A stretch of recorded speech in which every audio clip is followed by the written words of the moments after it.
Shalom sahabat sekalian, kembali lagi bersama kami Renungan TV. Topik pembahasan kita kali ini adalah mengenai Yesus adalah Allah itu sendiri. Bagaimana bisa? Langsung saja kita bahas ya.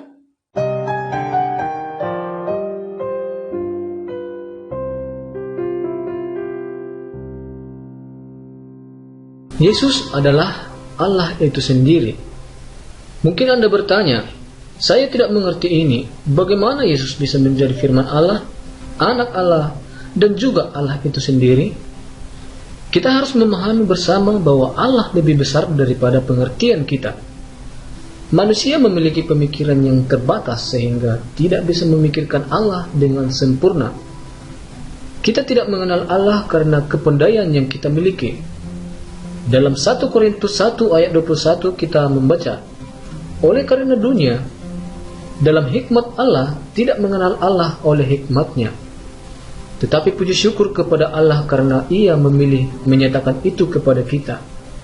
Itulah tujuan kita dalam membahas hal ini, untuk mengerti dan memahami bagaimana Allah mengajar melalui Alkitab mengenai Yesus.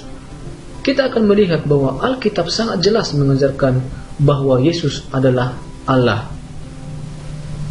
Yang pertama, kita beri tahu secara jelas bahwa Yesus adalah Allah.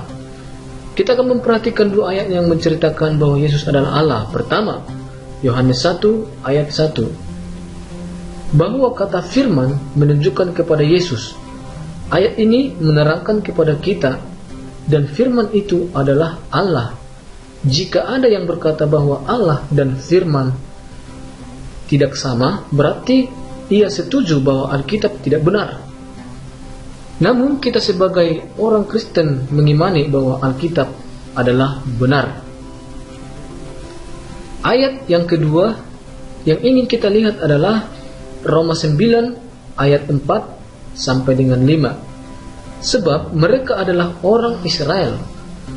Mereka telah diangkat menjadi anak, dan mereka telah menerima kemuliaan dan perjanjian-perjanjian dan hukum Taurat dan ibadah dan janji-janji.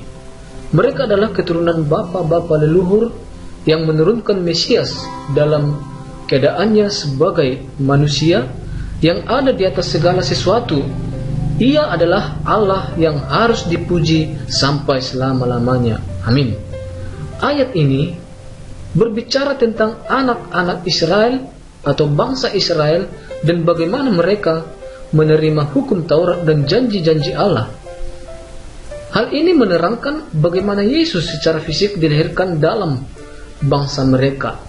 Dengan kata lain, dalam pandangan manusia, Yesus akan menjadi orang Israel. Tetapi ayat ini juga menceritakan pada kita bahwa Kristus di atas segala-galanya dihormati sebagai Allah selama-lamanya. Kebenaran bahwa Yesus adalah Allah tidak ditemukan dalam dua ayat itu saja. Masih ada fakta-fakta yang lain. Oleh karena itu kita juga akan belajar di bagian lain yang memuat kebenaran yang lebih jelas lagi kepada kita nantinya. Nomor 2, kuasa Yesus mengampuni dosa menunjukkan bahwa Yesus adalah Allah. Semua dosa adalah melawan Allah. Pada masa lalu, Raja Daud berdoa kepada Allah dan berkata, terhadap engkau sajalah aku telah berdosa. Mazmur 51 ayat 6. Satu-satunya pribadi yang bisa mengampuni dosa adalah pribadi kepada siapa manusia berdosa. Kita akan melihat bahwa Yesus mempunyai kuasa mengampuni dosa. Bacalah Markus 2 ayat 1 sampai 12. Dari ayat-ayat ini kita belajar hal-hal berikut. Yesus berkata kepada orang lumpuh bahwa dosa-dosanya diampuni. Musuh-musuh Yesus berkata bahwa hanya Allah saja yang bisa mengampuni dosa. Mereka benar tentang hal itu. Karena itu mereka menganggap Yesus melakukan kejahatan karena dia mengatakan memiliki kuasa yang hanya mungkin dipunyai oleh Allah sendiri. Tetapi kemudian Yesus menyembuhkan orang itu.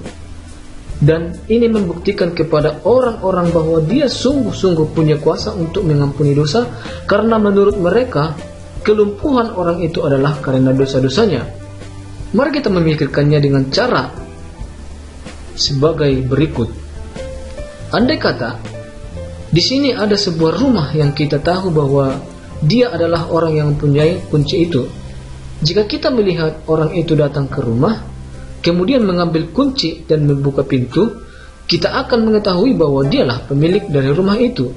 Kita mengetahui bahwa hanya Allah yang bisa mengampuni dosa.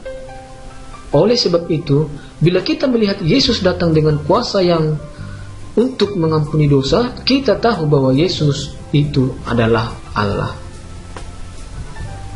Yang ketiga, Yesus menyatakan mempunyai penghormatan yang sama dengan Allah.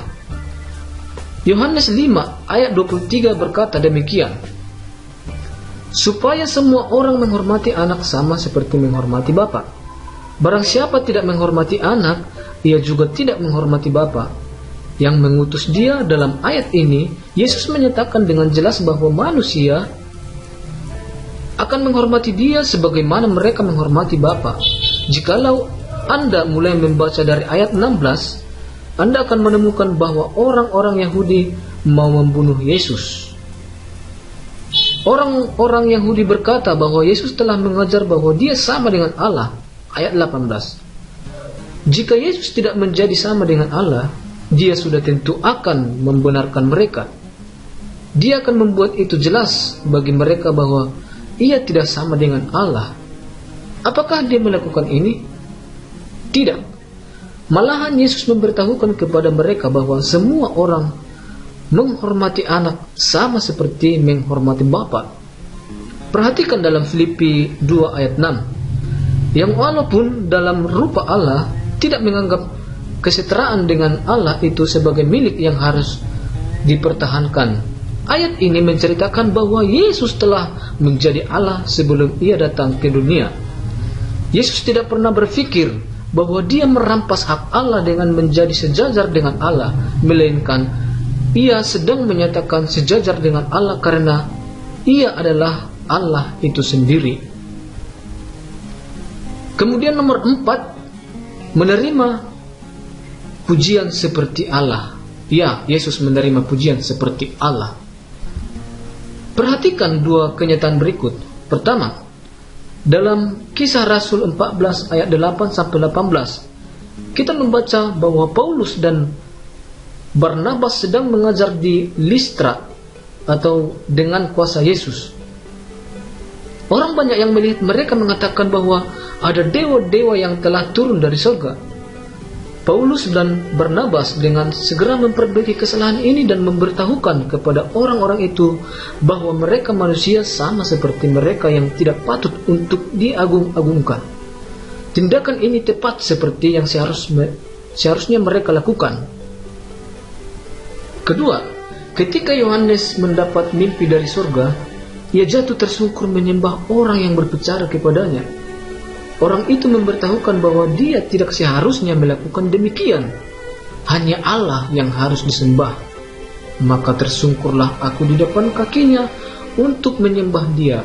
Tetapi ia berkata kepadaku, jangan berbuat demikian. Aku adalah hamba sama dengan engkau saudara-saudaramu yang memiliki kesaksian Yesus. Sembahlah Allah karena kesaksian Yesus adalah roh nubuat. Atau bisa Anda baca di Wahyu 19 ayat 10. Malaikat yang berbicara kepada Yohanes menolak disembah karena dia tahu bahwa hanya Allah yang patut disembah. Dia melakukan apa yang seharusnya dilakukan. Sekarang bacalah Yohanes 20 ayat 27 sampai 29. Sesudah kebangkitannya, Yesus menampakkan diri kepada Thomas. Ketika Thomas menyadari bahwa itu benar-benar Yesus yang telah bangkit dari kematian, dia berkata, "Ya Tuhanku dan Allahku." Apakah Yesus menolak untuk memperbaiki panggilan Allah yang ditunjukkan kepadanya? Tidak. Yesus menerima apa yang Thomas katakan. Mengapa? Ya karena dia memang Allah. Kemudian nomor 5, Allah dalam Kristus. Kadang-kadang orang tidak mau memuliakan Yesus seperti mereka memuliakan Bapa. Mereka membuat lelucon dan berkata, jika Yesus adalah Allah itu sendiri, Itu artinya Allah mati di atas kayu salib. Sebenarnya tepat yang Alkitab ajarkan kepada kita dalam 2 Korintus 5 ayat 19. Allah mendamaikan dunia dengan dirinya oleh Kristus. Kita juga membaca hal ini dalam Kisah Para Rasul 20 ayat 28. Karena itu, jagalah dirimu dan jagalah seluruh kawanan mereka. Karena kamulah yang ditetapkan Roh Kudus menjadi penilik untuk mengembalakan jemaat Allah yang diperolehnya dengan darah anak-anaknya sendiri. Paulus sedang berbicara kepada penetua-penetua gereja di Efesus. Dia mengatakan kepada mereka bagaimana mereka harus memelihara gereja Tuhan yang dibeli dengan darahnya sendiri. Apabila Anda membaca ayat ini dengan seksama, Anda akan melihat bahwa Paulus sedang berbicara tentang Allah. Dia menyebut gereja dengan gereja Allah. Dan kemudian menambahkan, ya Allah, beli dengan darahnya sendiri. Bila kita lihat dari kita melihat banyak hal yang terlalu sulit kita mengerti. Jika kita tidak bisa mengerti hal-hal yang diciptakan oleh Allah, betapa bodohnya kita meminta untuk mengerti semua hal yang ada dalam diri Allah. Tetapi hal-hal yang Allah ajarkan kepada kita bisa kita percayai. Kita telah melihat bagaimana Alkitab benar-benar mengajar bahwa Yesus adalah Allah. Kita boleh tidak mengerti tentang semua itu, tetapi kita bisa mempercayai hal itu karena Allah telah mengajarkan itu kepada kita. Keajaiban itu adalah bahwa Allah telah datang ke dunia dalam rupa manusia, hidup di antara manusia dan mati untuk dosa-dosa mereka sehingga mereka memiliki hidup selama-lamanya. Baiklah teman-teman sekalian, itu dia pembahasan kita mengenai Yesus itu adalah Allah itu sendiri. Terima kasih telah menonton video ini. Jika berkenan silahkan di like dan subscribe. Dan jangan lupa berikan tanggapan Anda mengenai video ini dengan memberikan komentar Anda di bawah. Sampai jumpa di video-video selanjutnya. Salam.